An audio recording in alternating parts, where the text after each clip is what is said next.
Hey Gooby, you're now listening to Buddy Time. On today's episode, we'll be discussing and debating cultural identity and comparing educational systems with our guest speaker, Pailinsiri Gronphet. Oh hey, ready to turbocharge your day with us? Let's begin our voyage! Woo! Hello listeners, and welcome back to another episode of Buddy Time. It's so great to have you back with us. Today, we'll be talking about cultural identity. And if you're just like me who feel like you never really belong in anywhere that you go, this might be just the episode for you to tune into. With our special guest today, Pailin. Pailin, say hello. Hi, hello listeners. Very excited to be here. I'm Pailin, or sometimes I have international accents. I would say like Pailin. Yeah. I'm a triplet, a Swiftie, and a nerd. Geeks. I love traveling. Yeah. I love that you mentioned about being a Swiftie. That's actually where I met Pailin, which is in a Swiftie event.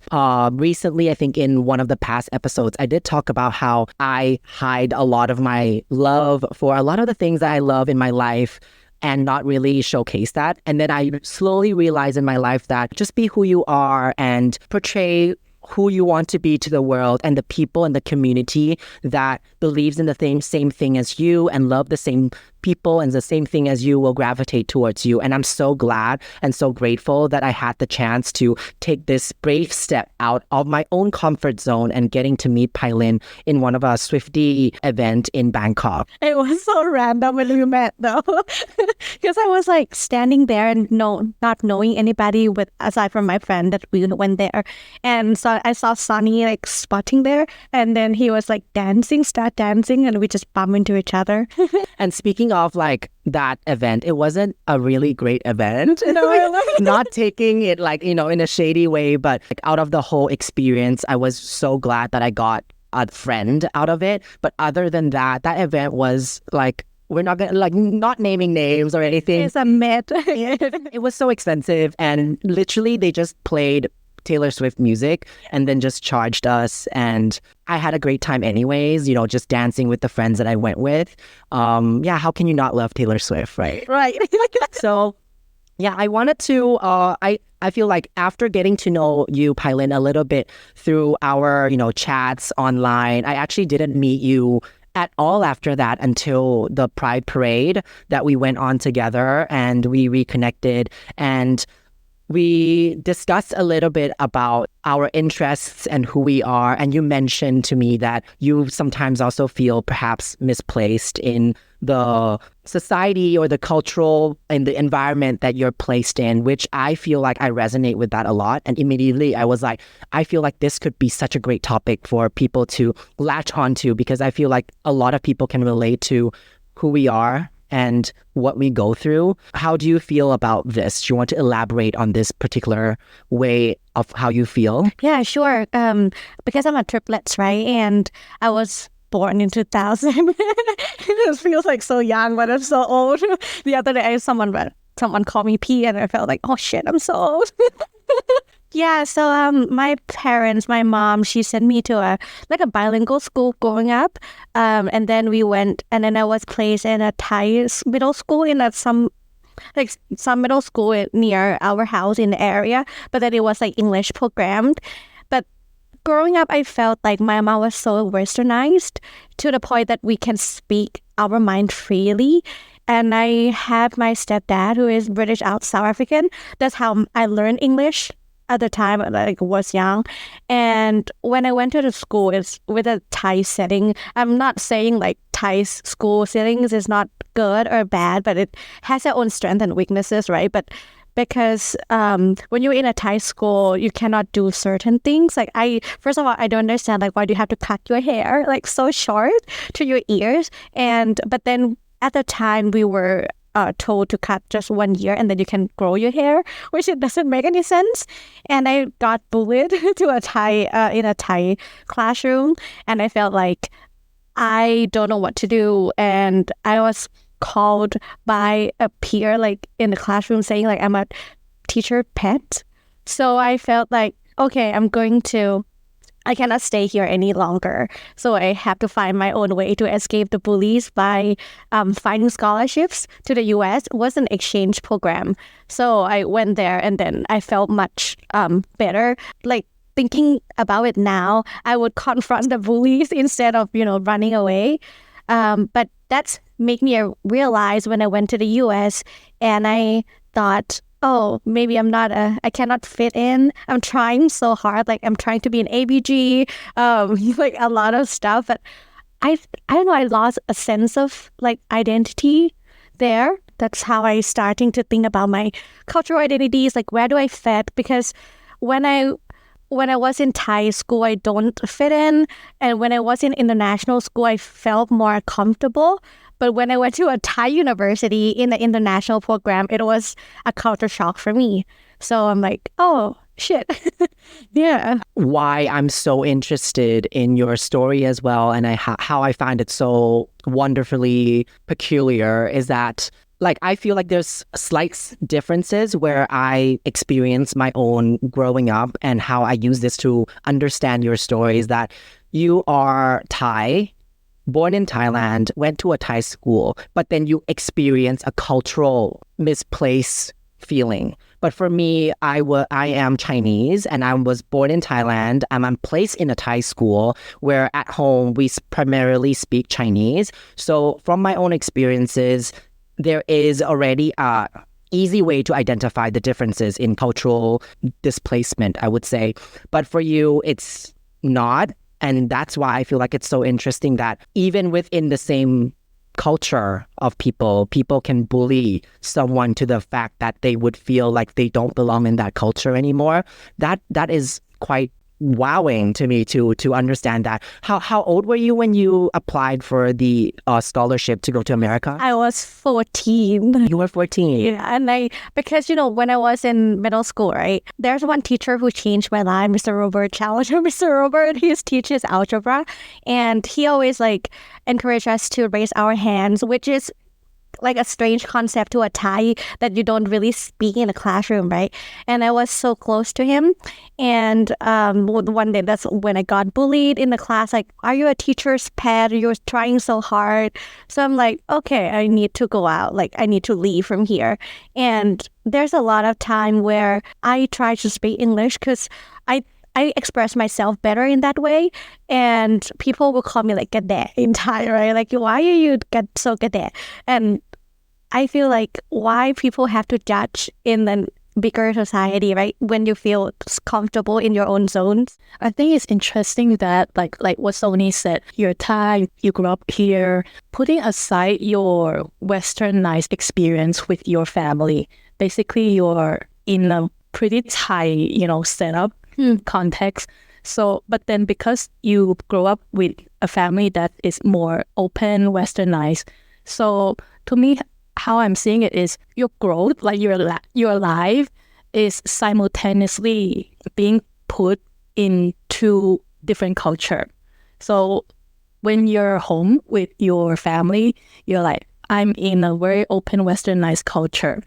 And then when you're away with your family, you have to put yourself into like a more Asian Thai culture, right? And that makes me wonder, like I definitely understand the feeling of I don't feel like I belong to some places. But is there a place that you feel like you're definitely more comfortable, especially with, growing up, you develop your own friend group as well?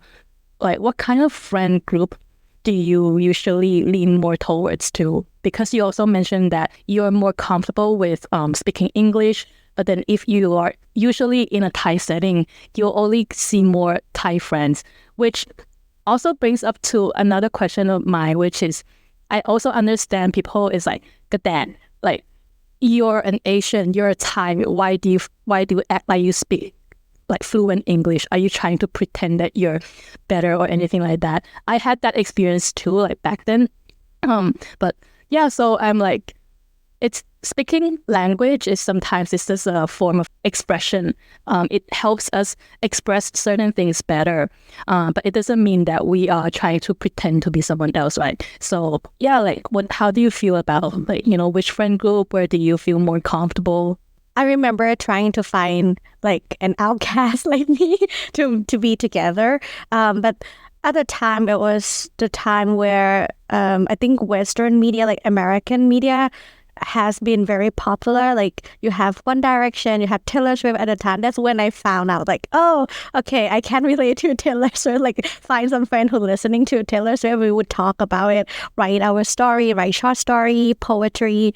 And that's how I find a friend. Like I don't have a friends a lot, like a lot of friends growing up.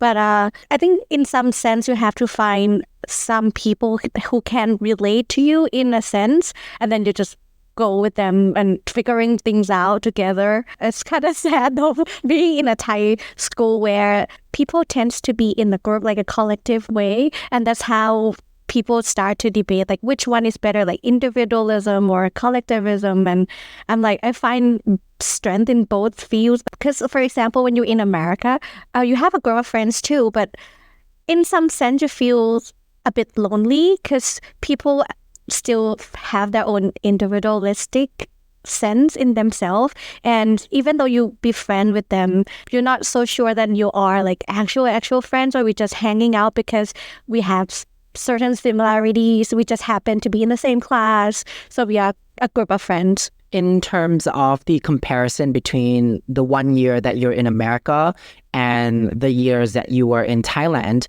how did you feel about this comparison between the individualism and collectivism? Because I do agree about that. When growing up for me as well, I've always been that person that doesn't have my own clique. You know, I'm a person that like flies around and like loves talking to everybody, socialize with everybody, because I feel like I have my own, since young, I have my own individualism. I feel like it's very influenced by, Western culture as well. It's like you have your own self. Whereas, Pailin, you did mention that, in Thailand, it's different. It's more collectivism where there's power in groups. There's strength in groups. So if you're in a group together, then this is my clique. We're all the same. We love the same things. And therefore, it's harder for you to join groups like that. And I've always been this person who can join any group.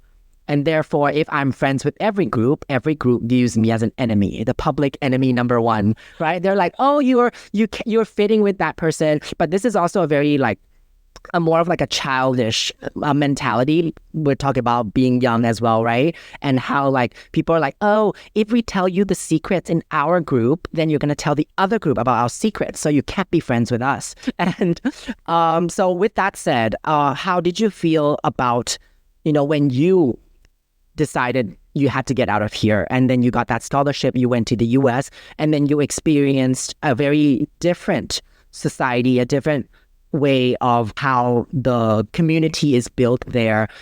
Was there any cultural shock there, or do you felt like you fit in right away? What was the differences? Surprisingly, when I was in the US, I was 15 when I fly there, and I never felt like a cultural shock in the US. Like I was in Florida and in Orlando, so it's like a main city. Florida. In Florida. I know you're gonna say that. And Florida. Cannot stop singing now. But I felt like I can fit in right away.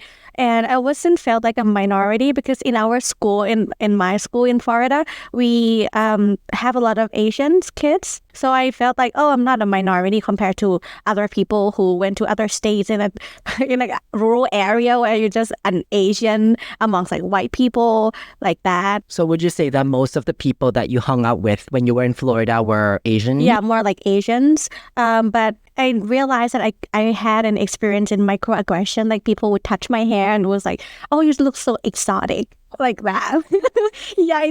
And, coming from Thailand, when you receive compliments, maybe that's a cultural shock. Like when you receive compliments, you thought, oh, that's a compliment. So because I turned back to that person and she was like colored and I was like, oh, thanks. I know I'm pretty like that. But when I was in university, I realized, oh, that's microaggression.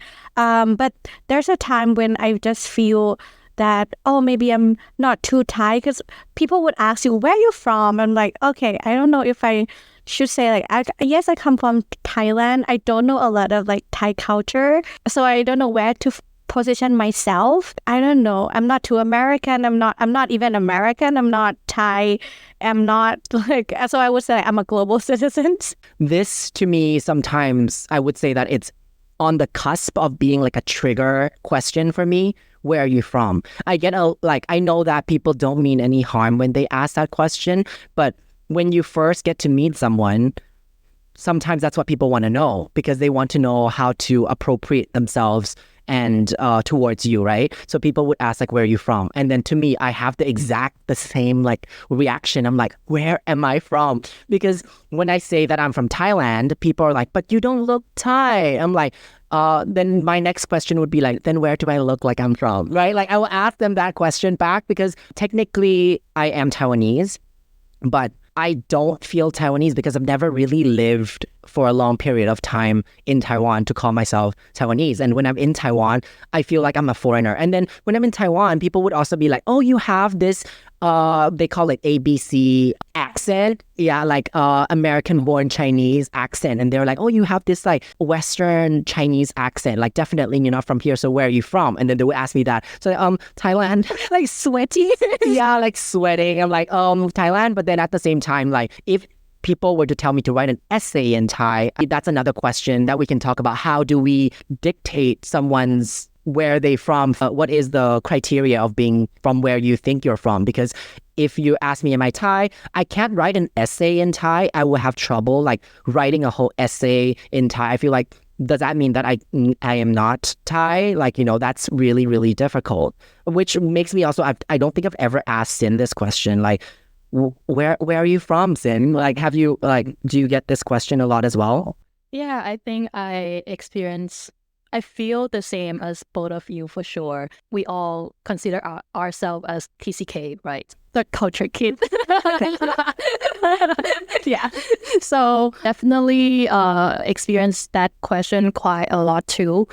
To the point that I feel like, can people change the way they ask where are you from? Instead, they can probably ask like, what's your nationality? Then that makes me feel like I can answer this more straightforward.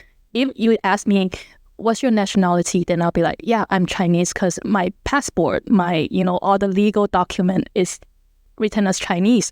It doesn't mean anything. It just means like where you're legally binded to, something like that. Then to me, I don't have to think more. But when people ask me, where are you from? I will also have to, like, we all cannot just say we are from here and there because we definitely don't feel like that's who we are. And we will always feel the urge to explain fully. So I will always try to explain a little bit more like, oh, if they ask me where I'm from, I'll be like, yeah, I am originally from China, but I was raised in Thailand, but I don't feel like I am a Thai, but I also don't feel like I'm a Chinese, something like that. And then it's like, yeah, that's it. So to me, I will find it really like easy to answer questions like, that it's more straightforward to the point that it has nothing, at least to my understanding, that does not involve me, like the personal life or growing up thing, but more so just on the legal document, like where are you legally binded to, something like that. I understand the intention of someone asking where you're from. So let's say for you, Pailin, like if you don't feel like anywhere physical is where you're from, but still there is the need to know of where you're from, if you're getting what I'm trying to ask, how would like both of you answer that question? Like, where are you from? Because normally people want to hear a place. That's what they're expecting to hear.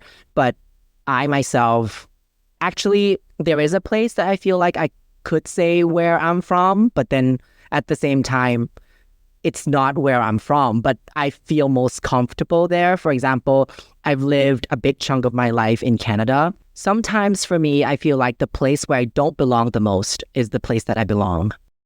So when people ask me where I'm from, I feel like when I'm faced with like, the judgment of people being like, you're not Thai enough to be Thai, you're not Taiwanese enough to be Taiwanese, then let me tell you, I'm not from both of these places, even though my nationality, my passport tells me this, even though my history tells me that I'm binded to this place for the longest time. But let me tell you, I actually feel the most myself somewhere that's none of these places that you would expect to hear from me. So how would you answer if people do expect that? Or Is there a different way, like what Sin also brought up? I think it's very interesting. Like, how would you prefer someone ask you where you're from? For me, if they ask me what my nationality is, it does give an answer, but for me, it still lacks the intention and the purpose of why people ask where you're from. I don't mind for people who have like their own curiosity, because some people are very curious, like they want to know your background. But because people say I look Thai. I'm Thai. I was born and raised in Bangkok, so I cannot say like, oh, I'm from elsewhere aside from Thailand or Bangkok, right? But like home is where your heart is. Sometimes like, but I agree with you. Like I would say like, oh, sometimes I have a place that I've just spent like a year there, or sometimes like a month there, but I feel like a home. So sometimes I wish I can say like, oh, I'm from other places that I wasn't even born or raised there. I still feel more comfortable if they ask me like, what's your nationality or what is your ethnicity? That's felt much better. But speaking of when you were talking about like drafting essay in Thai, like you felt uncomfortable, I so relate. Like I got a lot of questions when I was in the US where people judge me like, oh, you're from Thailand, but why your English is so good? Or where did you learn your English? How long has you been speaking English? I'm like, okay, like my whole life. Like, okay, I can speak more than one language. Is that enough for your like that you want to hear? Like that when third culture kids feel like, right? Like when you cannot write in any English, any languages that you felt comfortable with. Because for me, if I were told that, oh, can you write an essay in any languages, I would choose English as my first language, and then would be Thai, and then I would think harder in Thai when I write it or when I compose something, because I felt like there's a big cultural differences when you like refer or address to someone. It has like honorific and you don't know the word. You feel like there's a fear that you don't want to discriminate or offend anybody, so you choose not to use that language. And do you ever like feel shameful? Because I do, like, because you are Thai, why don't you choose Thai? Like, why don't you write in that? Why did you choose English? Like, people judge that. They're like, you're Thai. Why don't you just write Thai? Why did you choose to write English? Like, I get that sometimes, like, you live in Thailand for this long and you don't choose to write in Thai. I'm like, Yeah, I got that feeling. But strangely, my mom would say, like, if you have a difficulty expressing yourself in Thai, just speak English. And she would encourage us to do. But speaking of, do you speak Thai or English at home? I speak both, but I speak English more. I would express something in Thai, but like we were talking, if I want to express, there's a word in Thai that has more feelings. Like if you swear, sometimes in Thai it sounds better. We gotta get that sass out, right? Sass out. Yeah, right.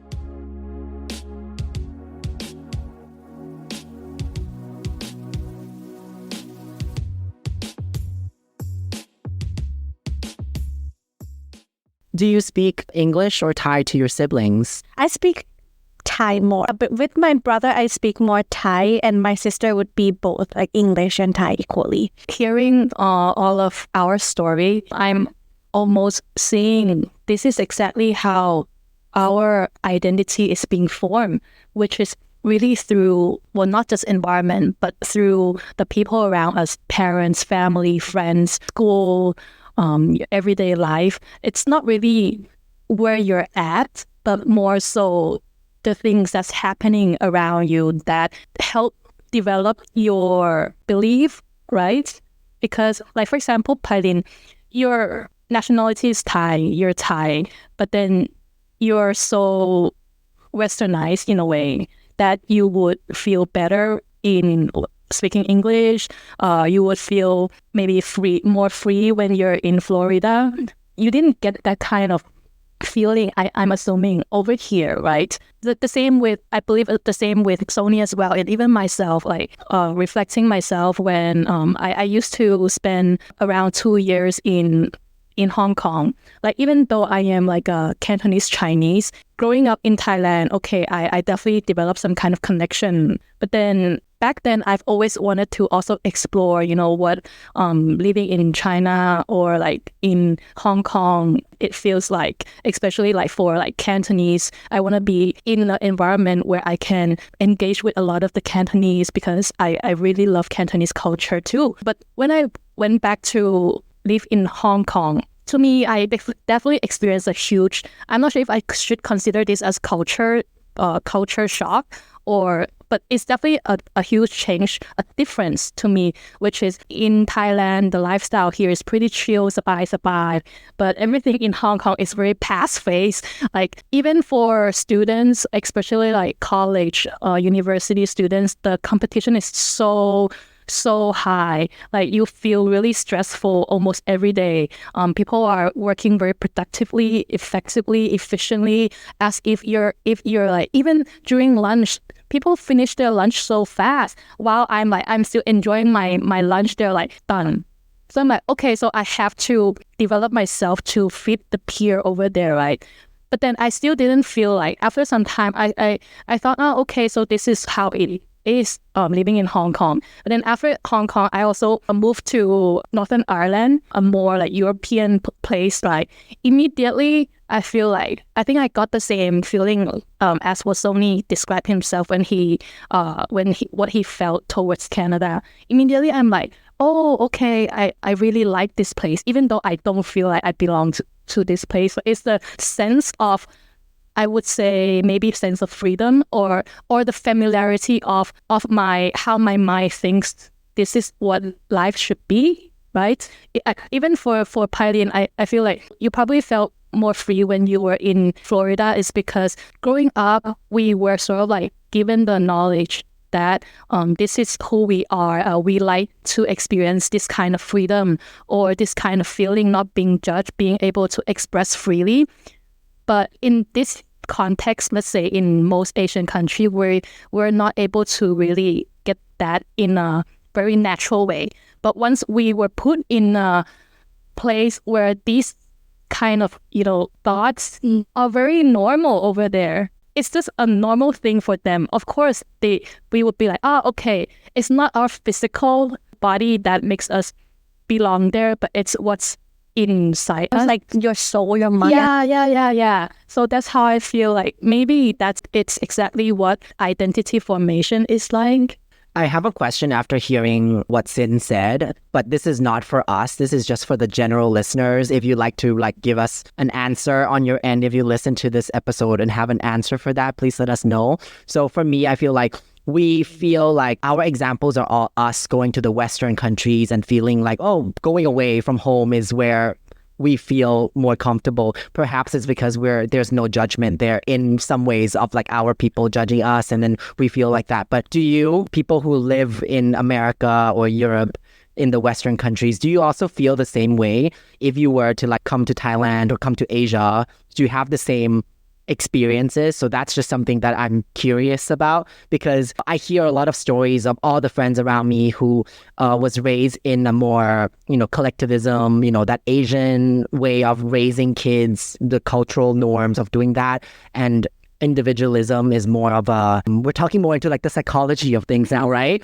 And how Western culture is more individualistic. Do you feel that way? Do you ever feel like you don't belong in your country, or do you feel very patriotic and you're like, yes, this is where I'm from, and you're proud about that? So something that I'm curious about after what Sin said, which also brings me to another question for you, Pailin, which is that you are a triplet. I'm wondering, with the experiences that you go through, do you know if your siblings also feel similarly about these cultural differences that you experience yourself? I think they do, definitely. Like my sister, she's introvert, compared to me. I'm very extroverted. But I'm sure she probably have similar experiences, or probably feel the same way. When I was in Florida, she was in Michigan, and she was in public school, and she felt much better because she has more freedom in some sense, the way Sin said.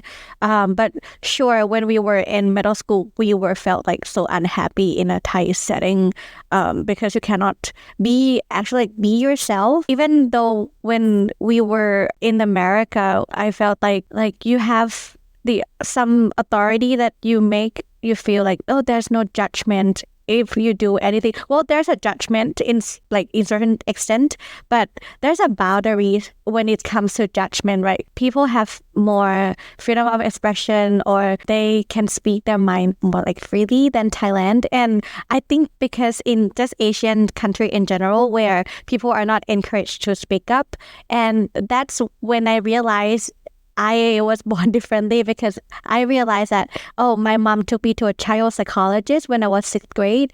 And that's the first time I see a psychologist. And I felt like, mental health has been and taboo issues. I never know that before. And I got exposed that in a very young age, right? In early years of, so. And then I told my friend about it, I went to see a psychologist, and they were like, oh, are you insane? They were like, are you insane? Are you okay? Do you have depression? I'm like, no, the therapist was very nice, and she just talked, and she asked about how I view family, or what do you mean, definition of family. I'm like, that's a pretty interesting session, and I love going there. That's when I think the differences comes in different cultures. How about your other sibling?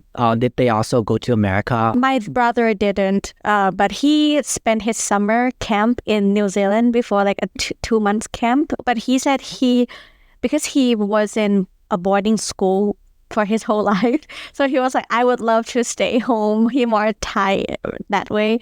But then my sister, she loved a westernized things, influences and stuff. How did you end up gravitating towards English? Can you recall the moment that you feel like, wow, I'm more into English than you are into Thai things, Yeah, I think it's happened with family when I starting to understand my stepdad because we speak English at home, right? And I wouldn't say growing up I had a privilege to speak English, have someone who have an English speaking environment, but be able to grasp English as a language that you can feel a freedom of expressions, through songs, through movies.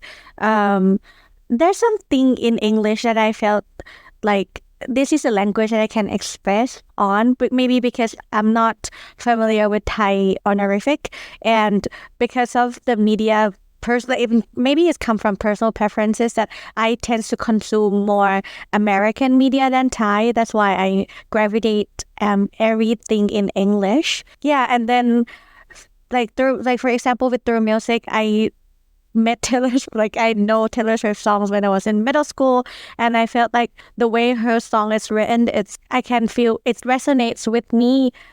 So that's how I learn English. What about you both? How do you feel when you said you prefer to read or do everything in English?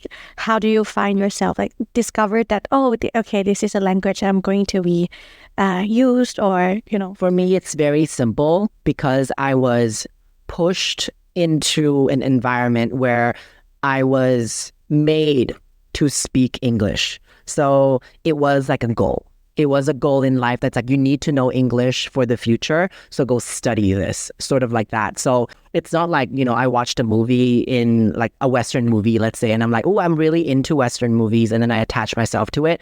For me, it's more so I was just placed in a bilingual school since start, and the requirement for that school is to speak English. So I spoke English, and then naturally, it's the language that took me through all the educational system that I've been through and till today. So to me, it wasn't a conscious decision for sure. It's a natural process of growing up. For me, it's similar, actually the same as Sony as well. Well, before I fully moved to Thailand, I was studying a kindergarten in China. So I was still just using Chinese, even though we have English class. But again, it's just learning a foreign language in a country that you don't really use it. So you don't, sometimes, especially with kids, when you don't have the opportunity to always use the language is just, something that you learn, but you won't use it. Back then, when I was still in China, of course, I would still be more like the Chinese. But then later when I officially moved here, I was also for majority of my teenage life was in an international school as well. So naturally, I had to, just like Sony, study English. And in my case, because my English was bad.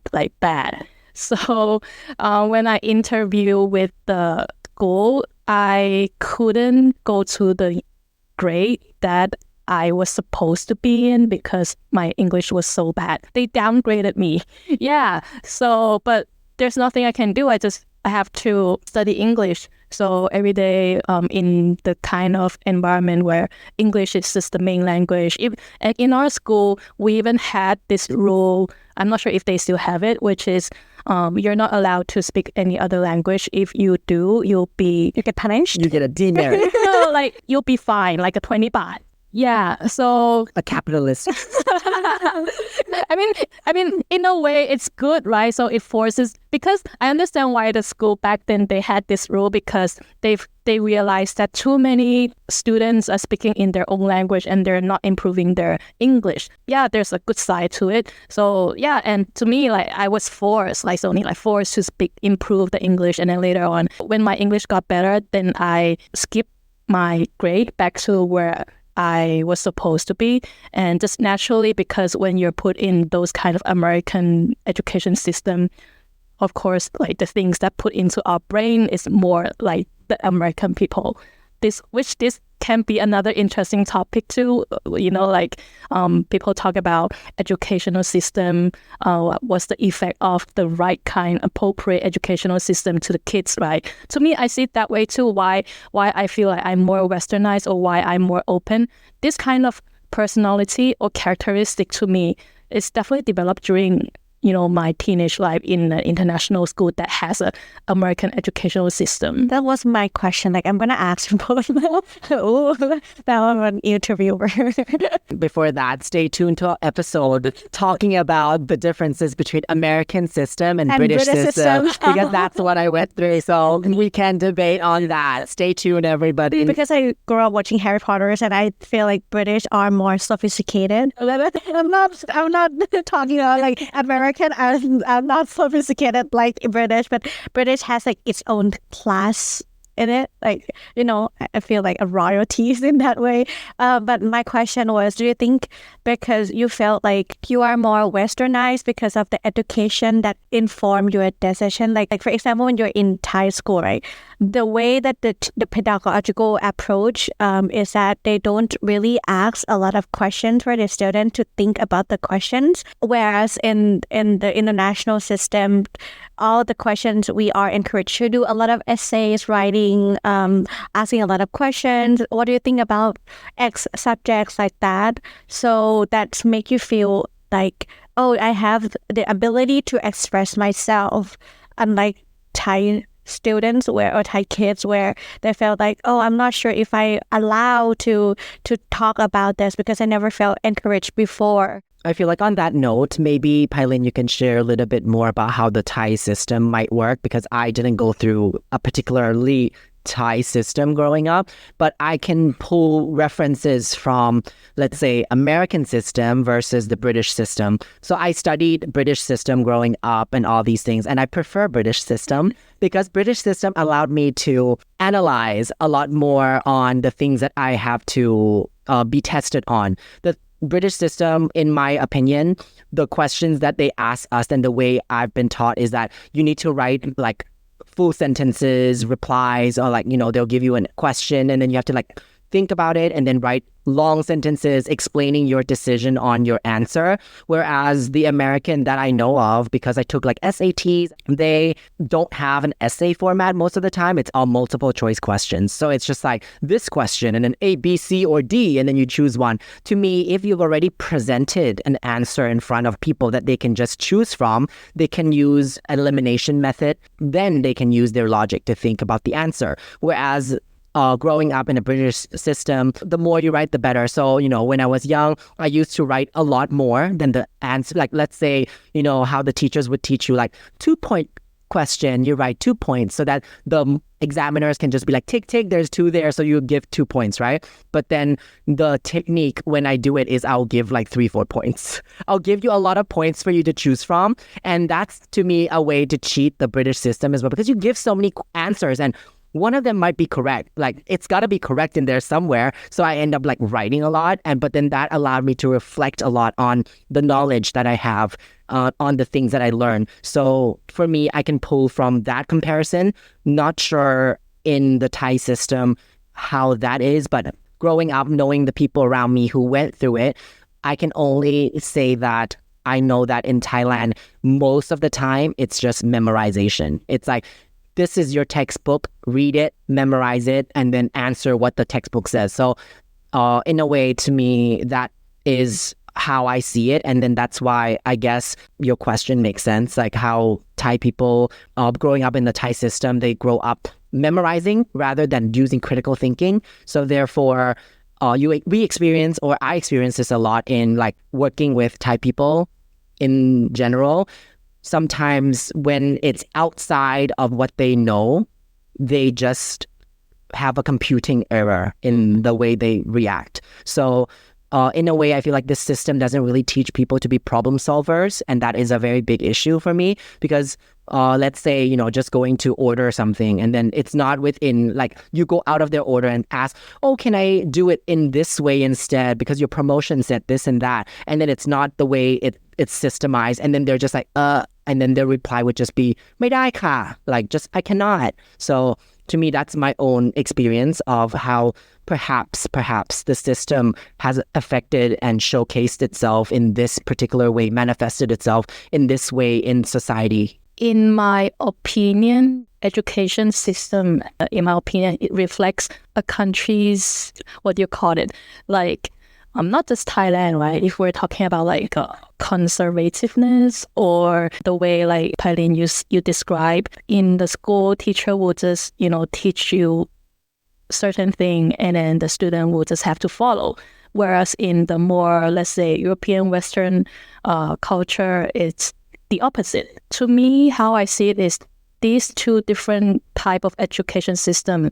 The Asian, like not just Thailand, I believe, Thailand, China, Southeast Asian countries, they're more so like this. Like even I can recall myself when I was studying in China, the format is, I would assume, pretty similar to the Thai way, which is you have to respect your teacher. There's no way that you can be super friendly. I'm talking about back then, okay? Right now, I know the world has evolved, so this might not be a thing right now. But back then, in the school where I studied, they considered that school as a somewhat bilingual school already. But the way we were taught was still, teacher, you have to respect them, and then they will assign you stuff, and then you just memorize, learn from the teacher, whatever the teacher said, you study. That's it. Not really a lot of discussion or hands-on practice, whereas comparing to the international school that I went to, which is a American system, immediately, that's why I said that's where I form sense of like, I enjoy this kind of freedom, because it's the freedom to explore so many different things, not just about expressing my thoughts, but also they sort of like, they will have different, let's say they have different classes for you to choose, and you can just go and explore if this is what you like. They won't tell you this is what you should study and that's it, but more so, maybe you can discover this, and if you have talent for this, then you can go for this. Not necessarily if you're bad at this, then you should improve what you're bad at. In some places, regardless of if you're bad or good, or if you're talented at certain skill, you just have to develop that, right? It's like you're told to do what the higher people say. But at least in my opinion and personal experience, the American or the more international system is like that. And that the education system actually reflects on, the country's way of ruling its people. Getting into Yeah, like the teas and shade. but disclaimer, like there's no I also understand there is a reason behind why different countries use certain system, because there's definitely more layers to why a country has that kind of system. There's a lot to to discuss, but in general, that's how I see it. Like I have respect for all all of the yeah, I'm a global citizen from the global village. Yeah. So just to me, that's why, I mean, it is true, because in the past, why people are so serious about reforming education system, because it is going to have an impact on the kids' mindset, and that mindset, it's what's going to change how you influence people or rule over. I feel like my middle school was like kind of weird the way the system worked. It was a Thai public school, but I was placed in a English, like it's called MEP. I forgot what it stands for, but it's more like English classes. So you have to take other subjects in English, like math, science, social science, and stuff. But what is strange about that is that, like, let's say the first hour was math in English, and then math in it's like American way where you can choose like algebra 1 or algebra 2, like that. But it's so strange in middle school because you have to take algebra 1 or 2 in English, and then the next hour would be math in Thai. And then that's when I felt like cultural identities, like questions, because I questioned about my identities, because I cannot switch. Like I see my classmates like can switch from an American teacher, a British teacher, to a Thai, and then they can switch the color. So I'm like, oh my God, I cannot do that. And I felt so much pressure. Yeah, but I find Thailand is kind of in a strange place because they claim that they use British curriculum, but a lot of teachers are American and they use different ones. So I don't know. It's a confused system. It's a confused system indeed. Well, maybe this is exactly why Thailand is a international hub. And everyone just wanna come to Thailand, right? Because it's so open, it's so inclusive, right? You ain't saying you're not saving yourself. This is in the I mean it. Don't you dare cut that out. I mean it.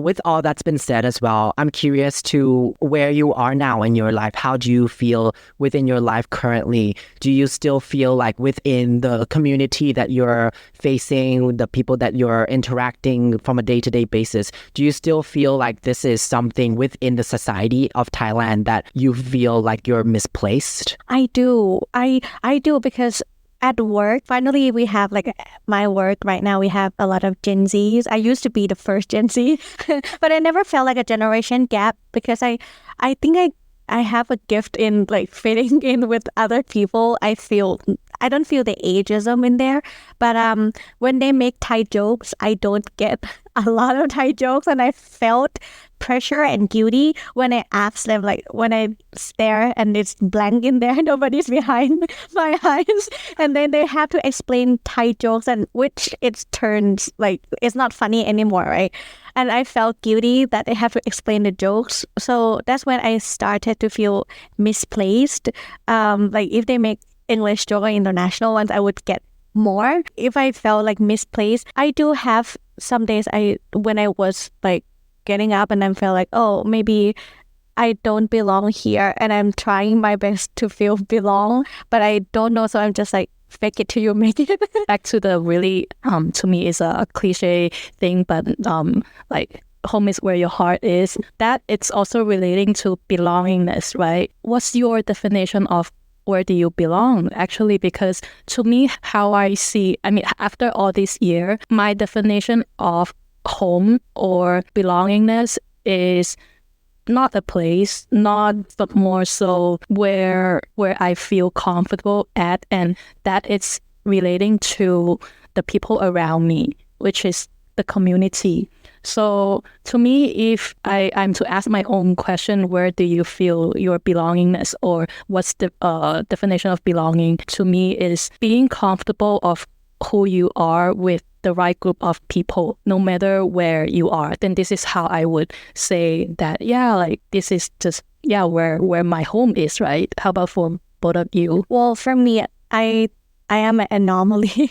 I would like go out and find my own people because I feel like the society that you are placed in right now is not fixed. It's like water, so you just go with the shape that you are in. You feel like Sin said, you define a sense of belonging by communities, people who share similarities with you, or even not similarities, philosophical way that you bind together. I have a lot of friends who mix, more like a mix. I have like Thai and other nationalities, but both of them have certain similar things that they like, or they felt like, oh, I don't think I agree in my own country issues like that, and we have the same view set of things. So I would go out and find my new people, because I don't see myself like, oh, I was born Thai, I have to be Thai. You can be anything, even though you're not look like that. But then there will be like, oh, are you going to be like cultural appreciation or appropriateness in there,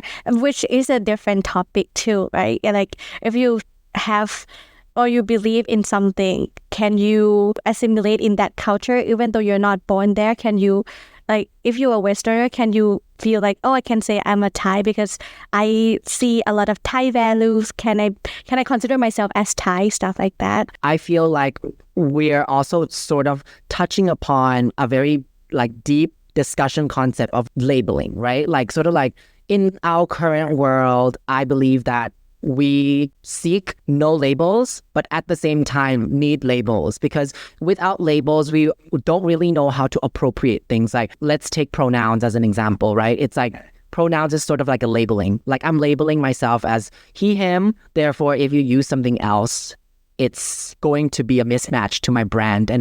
But then at the same time, there's a lot of people in the world who bring it back to the concept of where you're from. I personally don't like to be defined of where I'm from. And I feel like after having this chat, I'm starting to be able to put it into words that I feel like why I feel so triggered about when people are like, where you're from? It's because I don't want to be labeled. I'm not from Thailand. I'm not from Taiwan. I'm not from anywhere. I'm just a citizen of the world. I don't want to be labeled. But at the same time, in a normal human conversation, we need this labeling, just like what Sin said, like, and what Pailin you brought up as well, like asking about nationality or ethnicity would help because it gives appropriateness to conversation starters or how you can act within discussions and talks with people. So what I'm trying to say is it's very interesting to hear that there is this need to not be labeled, but at the same time, labeling helps, bringing back to what Sin asked and what I heard from Pailin as well. I vibe with what you said, and I feel like I agree. To my end, how I would put it is that how do I find my people and feel where I belong? Well, for me, it's not really the matter of fact of where I belong, but it's the opposite for me. I think, where do I don't feel like I don't belong? That's how I find my way, because I don't really know how to define, even with our current conversation, I'm still trying to understand where I'm from, where I belong. I don't know, but then I do know where I don't feel like, where I don't belong, right? And I know myself that if I'm stuck in let's say in a workspace where there's just one ethnicity, if we're going to label it that way, that's when I feel like I could feel stuck. That's where I feel like I could feel like I don't belong. If I were to hang out with just a group of Thai friends, sometimes I do feel misplaced, like I don't belong with them because I'm not Thai enough to fit in. But when I hang out with a group of international people, I don't really think about whether I belong. I just feel like it's okay. So when I do think about it psychologically, I think more so of where I don't belong as an indicator of who I am than where I belong. if that makes sense. I think with our last episode with Mel, we sort of like touch upon as the world evolve, there are new terms that we will be using as well, both in the LGBTQ community, and also actually I'm starting to think, how about for like third culture kid? Like, can we also invent like a new word? For example, like, where are you from? Outer space. Yeah, or Or the UK. Or in Thai Suak. no, but more like, okay, because I'm hearing that there's a definitely for third culture kid, I think we're definitely like a global citizen. Then maybe we can say like, yeah, I'm from the global village, something like that. A global village? Where is that and who runs it? We run it.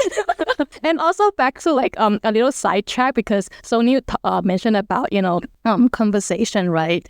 Sometimes questions like, where are you from? It's a very like common conversation question. I recently saw this person saying like, what if all of our starter questions does not involve questions relating to where are you from, what country you're from, how old are you, what's your career, what's your gender? Like, it doesn't include any of these, really basic question. Then immediately our conversation will skip the really surface level and got deeper right away. Can you give an example? Because to me, right away, I was thinking like, you just approach someone. Imagine I just see Pailin for the first time. I'm like, tell me your deepest, darkest secrets. I'm like, let's skip the introductions. Let's get to the point.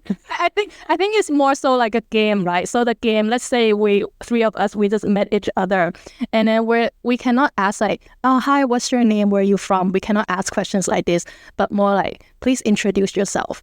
And then you will have to tell me anything, but not mentioning all of so that. Be more general in questioning. Something in a way. Yeah, something like that. And just approach them like, what's your shoe size?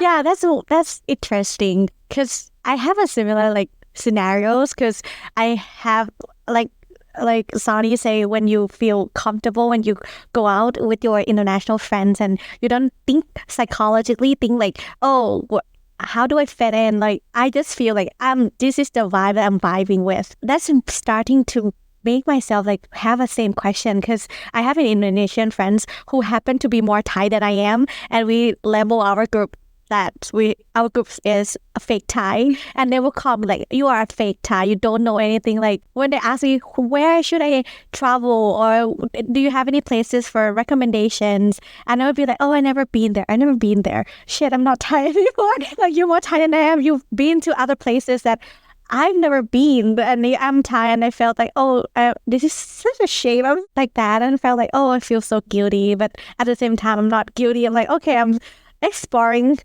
my own country. I am starting to be a tourist like that. Yeah, I relate to that so much. I have friends who talk to me about like celebrities in Thailand. Oh, like, do you know this person? Do you know that person? Oh my God, they just released a series and it's so good. And I'm like, I don't watch any of those.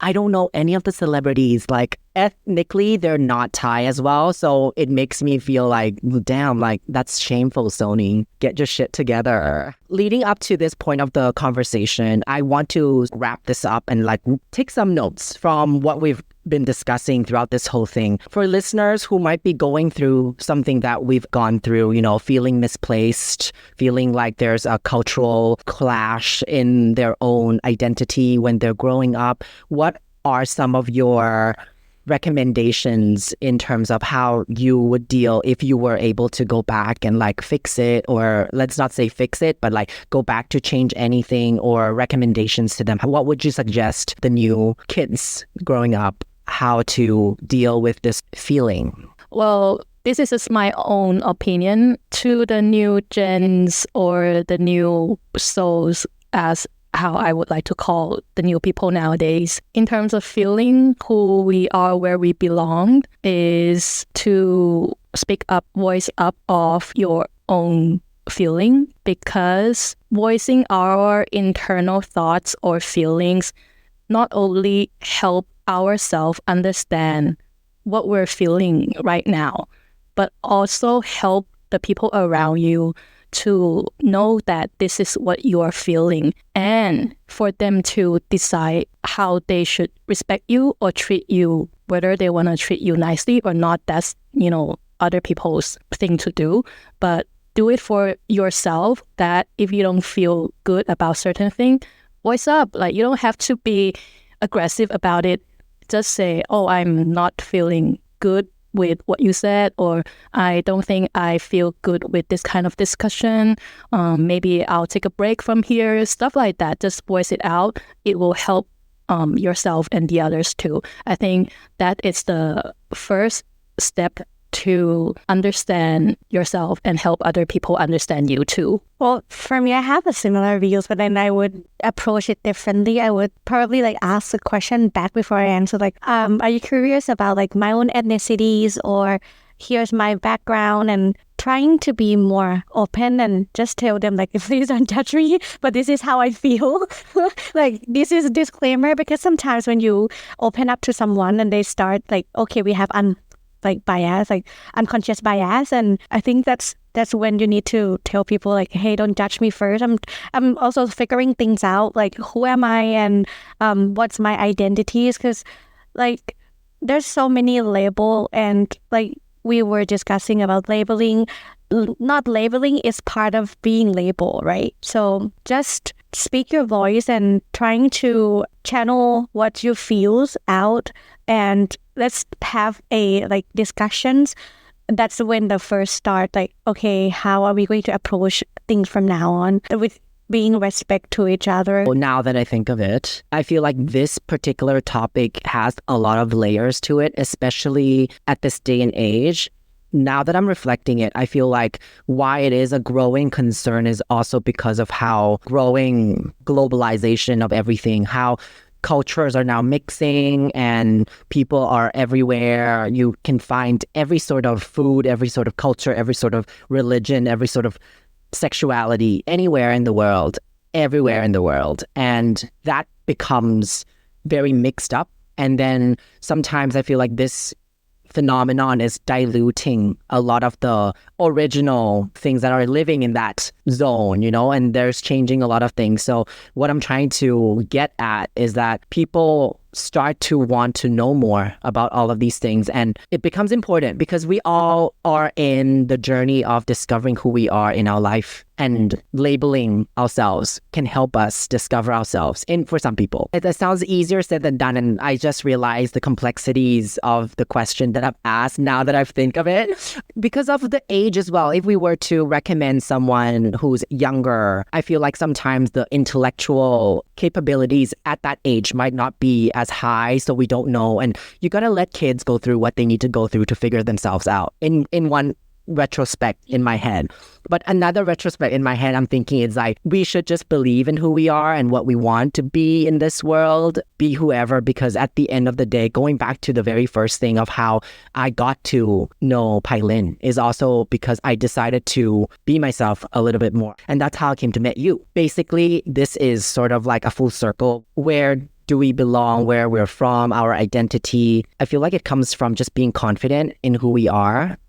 And I personally believe after hearing your story, Pailin, you also got to your place and figured where you go and where you feel more comfortable in, your decision to go to US and test that out is also because of you standing up for yourself and identifying I know what I don't feel good at, so I'm gonna go find something else that will help discover who I am. And with the example that you've given about the Gen Zs at work as well, how you try to understand, but at the same time, if you don't fully understand, you don't just feel like you will sulk at work and feel like you don't have any friends, but you go out of your way and be active and go out to find other friends who you might feel that can relate to you and discuss the thing that you want to discuss. So in short, for me, it really is just to stand up for what you believe in.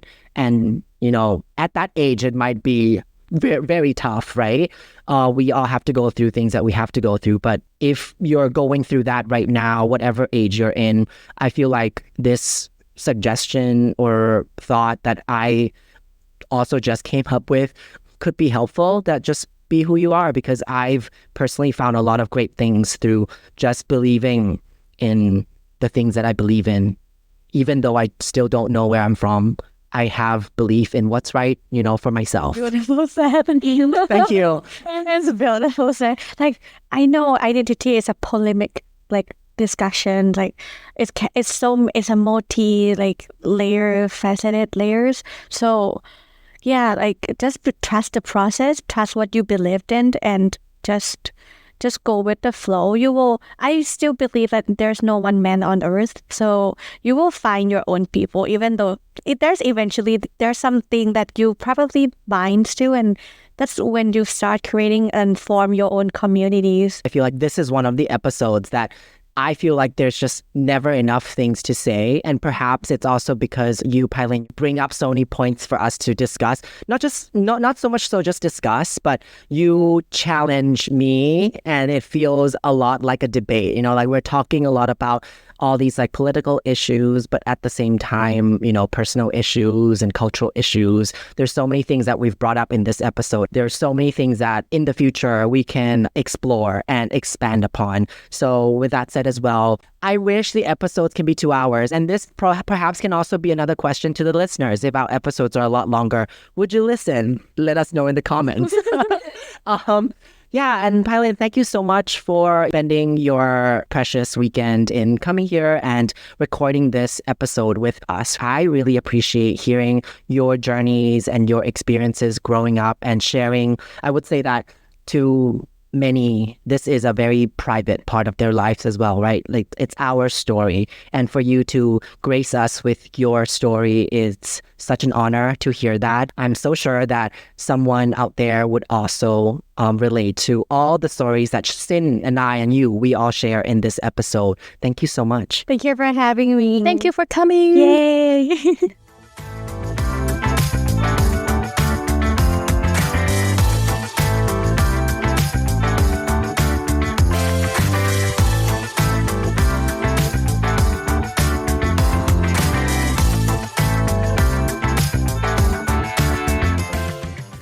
New keyword alert! Ever wonder where the global village is? Here at Miguri, we believe that a global village is where you feel most at home, where you truly belong. If you're still searching for that place to discover yourself, Miguri is here to support you every step of the way in discovering your own personal global village. You can explore our various sessions on our website at worldwideweb.miguri.com or follow us on Instagram at MiguriTH for the latest updates and events. Once again, thank you for tuning in to this episode of Buddy Time, and we'll see you soon in our very next episode.